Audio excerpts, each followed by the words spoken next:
Hi friends, welcome back to my channel. आज के इस वीडियो में हम बात करेंगे जिन लोगों को खांसी हो जाती है, बलगम हो जाती है, तो उन्हीं लोगों के लिए एक रामबाण फार्मूला लेकर आए हैं, जिसको सिर्फ आपको एक बार ही लेनी है। उसके बाद आपको खांसी चाहे वो कितना भी पुराना किया ना होगी, सिर्फ एक बार में ही समाप्त हो जाती है। जिन लोगों को भी खांसी होती है उन लोगों को चाहिए कोई ठंडे चीज़ों से परहेज़ करे। फ्रिज का पानी या जितना भी होता है ठंडी ठंडी, जैसे खीरा वगैरह हो गया, उन लोगों को नहीं खाना चाहिए।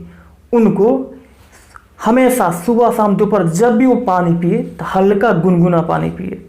इससे उन लोगों को आधा खांसी का बीमारी ऐसे ही ठीक हो जाता है। सिर्फ आप गुनगुना पानी का सेवन कीजिए, हल्का गुनगुना। जो आज हम आपको फॉर्मूला बता रहे हैं, सिर्फ एक बार में वो जड़ से समाप्त हो जाते हैं। सिर्फ आपको जिन लोगों को भी समस्या होती है वो लोग इतना ज़्यादा खांसते हैं कि उन लोगों को मुंह तक लाल हो जाती है। उन लोगों के घेंट में जो नलियाँ होती है वो भी दुखने लगती है। उन लोगों को पेट में भी दर्द होने लगता है, इतना ज़्यादा खांसते हैं। चलिए दोस्तों, चलते हैं नुस्खे की तरफ। इसमें आपको सिर्फ और सिर्फ आपको 1 चम्मच हल्दी लेनी है, जो हम लोग अपने रसोई में इस्तेमाल करते हैं खाने के लिए। जो हम लोग मसाले में, जो सब्जियां में डालते हैं, वही हल्दी की बात कर रहे हैं हम। सिर्फ आपको 1 चम्मच हल्दी लेनी है और उसे अपने मुंह पर ऐसे ही रख लेनी है। 1 चम्मच हल्दी को ऐसे ही आप अपने मुंह में यानी जीभ के नीचे रख लीजिए, दबा लीजिए और धीरे धीरे इसे चूसते रहिए।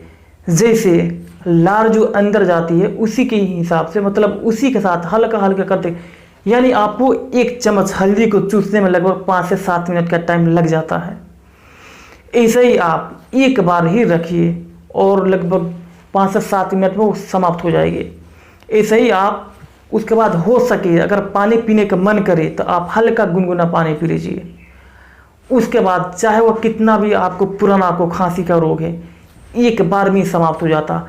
आप इसे बार बार भी इस्तेमाल कर सकते, कोई दिक्कत नहीं है।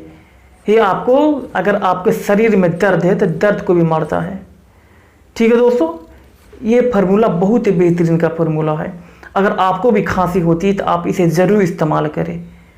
ठीक है, फिर मिलते हैं अगली वीडियो के साथ। तब तक आप खुश रहे, आबाद रहे।